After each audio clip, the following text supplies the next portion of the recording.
Selamat siang, selamat sore, dan juga selamat malam. Di sini perkenalkan, nama saya Ira Faruzi dengan NIM akhir 06. Di sini saya akan menghitung rancangan percobaan, yaitu rancangan bujur sangkar Latin, yang dimana di sini datanya yaitu dimana ada seorang peneliti ingin mengetahui tingkat kesukaan dari kopi Arabica, dan dalam pengolahannya dicobakan 5 cara fermentasi dan 5 kondisi suhu dan waktu penyangrai. Di sini 5 cara fermentasi dan juga 5 formulasi, yaitu kondisi suhu dan waktu penyangrai, di mana untuk formulasi yang pertama itu di suhu 190 derajat dan waktu 25 menit, dan seterusnya sampai di formulasi yang kelima yaitu di suhu 220 derajat dalam waktu 5 menit. Mungkin langsung saja, ini kita sudah mendapatkan data-datanya yang masuk akal. Lalu kita jumlahkan dari jumlah kolom dan jumlah baris juga sama, sampai bawah sini, sampai perlakuan yang kelima, sampai nomor baris kelima dan formulasi yang kelima. Habis itu kita jumlah dari baris ataupun jumlah kolom, ini nilainya akan sama, yaitu 105,3. Mungkin kita coba saja. Di sini kan kita pakai jumlah baris.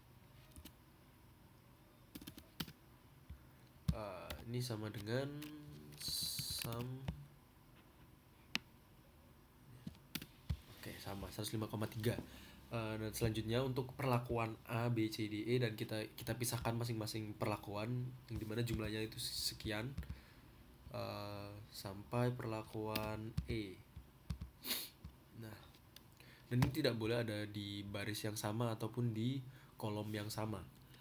Jadi setelah itu kita mendapatkan rata, yaitu jumlah dari perlakuan tadi dibagi dengan total jumlah perlakuan, ya ada 5, yaitu dibagi 5. Ini bagi 5, terus kita tinggal langsung drag saja ke bawah ini, udah oke. Nah, habis itu untuk faktor koreksi di sini kita menggunakan yaitu menggunakan jumlah baris ini tadi. Menggunakan jumlah baris ini tadi, menggunakan jumlah baris di pangkat 2, lalu dibagi dengan total perlakuan, ataupun itu ada 5 juga dibagi dengan dikuadratkan juga. Lalu setelah itu kita pencet enter. Nah, kita melakukan faktor koreksi sebanyak gini. Mungkin langsung lanjut saja ke sumber keragaman, yang dimana di sini untuk DB baris kolom perlakuan itu sama karena kita menggunakan tabel 5x5. Untuk rumusnya ini kita bisa count A dari nomor baris dikurangin 1, yaitu segini. Untuk kolom juga sama, count A, kita drag ke kolomnya dikurangin 1. Dan untuk perlakuan juga sama, kita drag ke perlakuannya, count A, drag perlakuan kurangin 1. Untuk total DB total itu sendiri kita menggunakan 5x5 dari jumlah dari tabelnya itu. 5x5 dikurangi dengan 1, hasilnya 24. Dan untuk galatnya itu sendiri adalah DB total dikurangi dengan DB baris, kolom, dan perlakuan, menghasilkan 12. Untuk JKB atau JK baris, kita menggunakan sum square dari jumlah baris ini, terus jumlah baris kita bagi dengan jumlah berapa perlakuan kita, itu count A dan drag 1 sampai 5 dikurangin dengan faktor koreksi. Jadi sum square dibagi dengan 5 dikurangin faktor koreksi, menghasilkan ini. Begitu juga dengan JK kolom dibagi dengan kolomnya. Habis itu JK perlakuan juga sama, kita bagi dengan jumlah perlakuannya. Untuk KT baris itu tinggal dibagi aja, JKB dibagi dengan DB-nya, itu sama seperti yang lainnya, tinggal drag juga sama. Nah, untuk F hitung itu pun sendiri kita bagi KTB itu dengan KTG. Jadi di sini tinggal di F4, ya, lambang dolar ini. Kita oke. Nah, Setelah itu kita mencari F tabel yang dimana bisa menggunakan finf. Di sini kita menggunakan eh, ketelitian 5%, jadi 0,05 dibagi D19 ini dengan galatnya 12 dan kita F4 agar terkunci. Begitu pula dengan yang lain juga sama karena nilai juga sama. Nah, karena setelah kita menemukan F tabel dan F hitung, kita bikin lambangnya ini juga bisa menggunakan if. Jika F hitung kurang dari sama dengan F tabel 5%, maka akan menghasilkan lambang NS, dan kalau emang lebih akan menghasilkan gambar bintang ini. Oke. Nah, seperti ini contohnya. Karena ini 4,26 lebih dari 3,26, maka dia menghasilkan lambang bintang. Di sini 2,98 kurang dari 3,26, maka tidak menghasilkan lambang bintang. Next. Kita lanjut setelah kita mendapatkan ini, karena di sini yang lebih besar dari F tabel adalah di perlakuan. Perlakuan ini, maka kita langsung lanjut ke uji lanjut BNJ-nya itu sendiri. Ini sudah saya urutkan berdasarkan nilai dari yang terkecil ke yang terbesar. Untuk sebelum itu kita mencari Q alpha P, V. Ini P-nya 5, V-nya 5.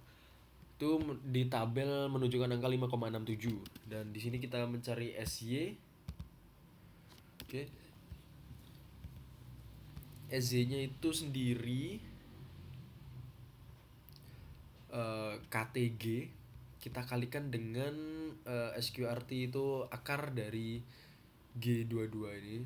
P25. Oh, P25 itu Q alfanya dikali dengan akar dari KT galat dibagi dengan jumlah perlakuannya itu ada 5, hasilkan segini. Nah, habis itu kita jumlahkan di sini. Kita kasih notasi A dulu, mungkin di sini kita untuk penotasiannya kita hapus dulu karena 19, kita kasih A terlebih dahulu.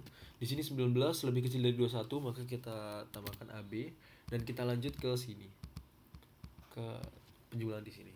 Kita jumlahkan dengan SY. Di sini 21,9 lebih besar, berarti ini B. 21,9 lebih besar, B lagi. 21,9 lebih kecil, berarti di sini kasih lambang BC. Itu dia uji lanjut BNJ-nya. Nah, setelah kita mendapatkan uji lanjut seperti ini dan kita sudah mendapatkan notasi-notasinya, maka kita bisa menarik kesimpulan dari tabel-tabel yang sudah saya buat dari ini ataupun dari sini, yaitu untuk pada analisis keragaman ataupun analisis sumber keragaman itu di sini menunjukkan bahwa faktor baris, yang dimana faktor baris dan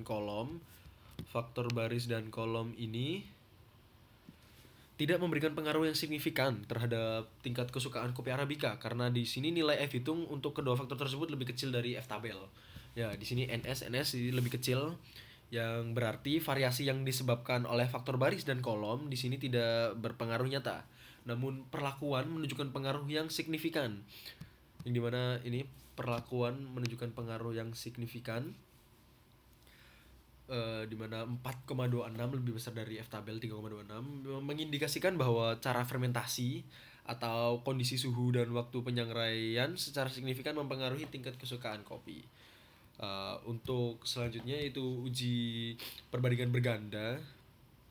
Di sini saya menggunakan uji lanjut BNJ yang mengelompokkan perlakuan ke dalam beberapa kategori berdasarkan tingkat kesukaan. Di sini perlakuan B memiliki rata-rata terendah sebesar 18,9 dengan notasi A yang secara statistika itu berbeda nyata, dan perlakuan dengan rata yang lebih tinggi, yang dimana perlakuan A dengan rata 21,3 masuk dalam kelompok AB, yang menunjukkan bahwa tingkat kesukaannya tidak berbeda signifikan dari B, tetapi juga tidak jauh dari kelompok D, E, dan C, yang dimana di sini perlakuan D, E, dan C memiliki rata tertinggi yaitu 21,4, 21,7, dan 22, dan diklasifikasikan dalam kelompok B atau BC, menunjukkan preferensi yang lebih tinggi, tetapi tidak sepenuhnya signifikan dibandingkan semua perlakuan lainnya yang notasi ini. Jadi kesimpulan yang dapat kita ambil yaitu untuk variasi perlakuan fermentasi dan suhu serta waktu penyangrai berdampak nyata pada tingkat kesukaan kopi Arabica. Yang dimana perlakuan dengan rata kesukaan yang lebih tinggi yaitu D, E, dan C disukai lebih baik, sementara perlakuan B menghasilkan tingkat kesukaan yang paling rendah. Tingkat kesukaan yang paling rendah. Dengan demikian, untuk mendapatkan hasil kopi Arabica yang lebih disukai oleh konsumen, maka disarankan untuk menggunakan perlakuan yang serupa D, E, ataupun C.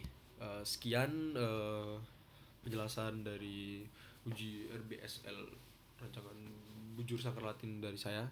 Terima kasih.